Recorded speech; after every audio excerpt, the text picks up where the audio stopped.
व्योमम् अखण्डमण्डलाकारं व्याप्तं येन चराचरं तत्पदं दर्शितं येन तस्मै श्री गुरुवे नमः। नमस्कार, स्वागत है आपका आचार्यवाणी। मैं आचार्य डॉक्टर विक्रमादित्य आपके साथ। देखिए, तुला राशि वालों के लिए कैसा रहेगा ग्रहों का योगायोग, ये हम आपको बताने के लिए यहाँ उपस्थित हैं। तुला राशि वालों, तुला लग्न वालों, ये दोनों राशियों के लिए हम बता रहे हैं। लग्न और तुला, जो विश्व लग्न राशि और तुला राशि, दोनों, लग्न भी जिनकी तुला है, साथ में जिनकी राशि भी तुला है, उन दोनों के लिए मिश्रित सा प्रभाव इस समय देखने को मिल सकता है, समझना चाहिए। अब ये एनालाइज करना पड़ेगा किनकी तुला राशि प्रभावी है या तुला लग्न प्रभावी है। कई बार क्या होता है, राशि के अंदर लग्न प्रभावी होती है, कई बार राशि प्रभावी होती है, तो उसमें एनालाइज करके देखना पड़ता है कि, और बिल्कुल वहाँ ग्रहों का गोचर प्रभाव आप समझ सकते हैं। हम तो जनरलाइज तौर पर ये बताते हैं, लेकिन ज्योतिषीगण जो हम जब जन्मपत्री देखते हैं तो बहुत परफेक्टली एनालाइज कर सकते हैं कि कहाँ किस चीज़ से ग्रहों का गोचर मैच कर रहा है। आमतौर पर चंद्र राशि जनरल बोली जाती है कि ग्रह गोचर मैच करने के लिए, लेकिन कई बार हमने देखा है कि वो लग्न राशि प्रभावी नहीं होती, लग्न ही प्रभावी होती है। और जब कई बार राशियों में देखा जाता है कि लग्न राशि ही प्रभावी है, लग्न से प्रेडिक्शन मिल ही नहीं रहा है, मिलता ही नहीं है, उसमें देखना पड़ता है कि कारकांश, अमात्य कारक, आत्मकारक, अनेक प्रकार की कुंडलियाँ शास्त्र में नवांश इत्यादि षोडश वर्ग विभिन्न प्रकार की कुंडली बनाई जाती हैं, और वहाँ कौन से ग्रहों का योग किस प्रकार से पड़ रहा है, उन सबको डीपली एनालाइज करने की ज़रूरत होती है। तो खैर, तुला राशि वालों के लिए जुलाई का अंतिम भाग क्या कुछ लेके आया है, समझ लीजिए। तुला राशि वालों, आपके लिए शुक्र ग्रह बहुत इंपॉर्टेंट है। शुक्र ग्रह आपकी राशि का स्वामी है, और हो क्या रहा है कि जुलाई के अंतिम भाग में शुक्र जो है, जो मंगल के साथ चल रहा है, शनि से दृष्ट है, वो विशेष तौर पर वक्री हो रहे हैं। वक्री होकर ग्रह की शक्ति कई प्रकार से बढ़ जाती है, और मंगल के साथ चलने में शुक्र की स्थिति और प्रबल हो जाती है। तो ये बहुत इंपॉर्टेंट है आपके लिए। लग्न में विशेष तौर पर आप समझें, आपके लाभ वाले स्थान में ये ग्रहों का योग बन रहा है, सामने शनि दृष्ट है, और ये समझ लीजिए कि बुद्धि में शनि महाराज विद्यमान है, वक्री होकर बुद्धि उल्टी चल सकती है, और ये आपके लिए बहुत सावधानी भरा टाइम रहेगा। बहुत विशेष तौर पर पग पर हल्का सा पग फिसलते ही लाभ को कहीं ना कहीं नुकसान में ना पहुंचा दे, इस बात का ध्यान रखना पड़ेगा आपको। तो इसलिए समझ लीजिए कि ये जुलाई का अंतिम भाग आपके लिए क्या करने वाला है। साथ साथ बुध भी आपके वहीं आ रहे हैं लाभ वाले स्थान पर, तो आपको बहुत सोच समझ कर, विचार कर आपको कार्य करने की ज़रूरत है। ये समस्त हम समय आपको बता रहे हैं कि क्या सा योग आपके लिए रहेगा, किस प्रकार से ग्रहों का योग आपको समझते हुए कार्य करना चाहिए। वहीं हम बात कर लें अब इस तारीख की, 29 तारीख को सावन के महीने की अधिक मास की एकादशी का योग है। मैं कहूँगा समस्त जो पूरे वर्ष में आने वाली एकादशियाँ होती हैं, उसमें सबसे श्रेष्ठ एकादशी कोई हो सकती है तो ये अधिक मास की, सावन के जो महीने में इस बार पड़ रही है एकादशी, अधिक मास की एकादशी सबसे श्रेष्ठ होती है। और इस बार तो सावन के महीने में जो एकादशी अधिक मास की पड़ गई है, वो समस्त एकादशियों में सबसे श्रेष्ठ हो सकती है, क्योंकि भगवान एकादशी किसको प्रिय है, भगवान विष्णु को।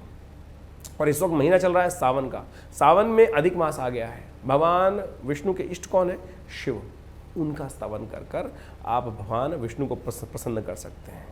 और इससे सुंदर क्या काल हो सकता है, तो आप इसका लाभ लेने का प्रयास कीजिए। नाम पता है इसका क्या है, कमला पुरुषोत्तम एकादशी। मासों में पुरुषोत्तम मास अधिक मास कहा जाता है, जो भगवान विष्णु ने स्वयं पुरुषोत्तम अधिक मास को अपना नाम दिया, पुरुषोत्तम, और फिर कमला भगवती महालक्ष्मी, कमला पुरुषोत्तम एकादशी। तो ऐसे में भगवान का स्तवन कर भगवान विष्णु का पाठ करके आप समस्त ग्रहों को ठीक कर सकते हैं। शनिवार का अवसर है, दूध में तिल डालकर भगवान का अभिषेक करिए, भगवान शंकर का अभिषेक कीजिए, बड़ा सुंदर योग बनेगा, कल्याणकारी योग बनेगा। एक बात का ध्यान रखिएगा, भद्रा विद्यमान रहेगी 1:06 से, तो सुबह का समय नया कार्य आरंभ कर सकते हैं, शाम का समय नए कार्य के लिए अच्छा नहीं रहेगा। गंडमूल नक्षत्र विद्यमान है, तो नए कार्य, जो नए जातक का जन्म हो रहा है घर में किसी में, तो उनकी मूल शांति अवश्य कराइएगा, अन्यथा बच्चा स्वयं के लिए और पिताजी के लिए, परिवार के लिए भारी रहेगा। अब हम बात कर लेते हैं 30 तारीख की। 30 तारीख को द्वादशी तिथि है, रविवार का अवसर है, सावन के महीने की, अधिक मास की, और धनु राशि में चल रहे हैं चंद्रमा, और परिवर्तन करके आ रहे हैं, और प्रदोष है इस दिन, रवि प्रदोष, बहुत सुंदर योग है। रवि प्रदोष का समझ लीजिए मतलब क्या है, हमारे हर प्रदोष का एक महत्व है ज्योतिष के दृष्टिकोण से। पौराणिक काल के अनुसार से, पौराणिक के महत्व को समझते हुए, रवि प्रदोष जो होता है वो कीर्ति की वृद्धि करने वाला होता है, कलंक को हटाने वाला होता है। जिनकी कुंडली में कई बार सूर्य वीक हो जाते हैं, कमज़ोर हो जाते हैं, और उनकी प्रसिद्धि के योग कम हो जाते हैं, पॉलिटिशियंस हैं, सेलिब्रिटीज़ हैं, प्रसिद्धि से ही काम चलता है। हम अपने ऑफिस में काम करते हैं, हमारा सारा क्रेडिट कोई और ले जाता है, हम काम में मेहनत कर रहे हैं, सब कुछ कर रहे हैं, लेकिन नाम हमारा कोई और ले जा रहा है, कोई और काम कर रहा है कि जी मैंने कर दिया काम। समझ लीजिए कहीं ना कहीं सूर्य या कोई ना कोई ग्रह कष्ट दे रहा है। ऐसे में उसको ठीक करने के लिए रवि प्रदोष के व्रत को आप कर लाभ ले सकते हैं। तो हमने इस समस्त कष्टों को दूर करने के लिए अपने आश्रम में 2 बड़े कार्यक्रम रखे हैं आज के दिन पर। तो वो एक कार्यक्रम रहेगा सुबह के समय यज्ञ का, और उसमें विशेष तौर पर रवि प्रदोष यज्ञ रहेगा उस दिन।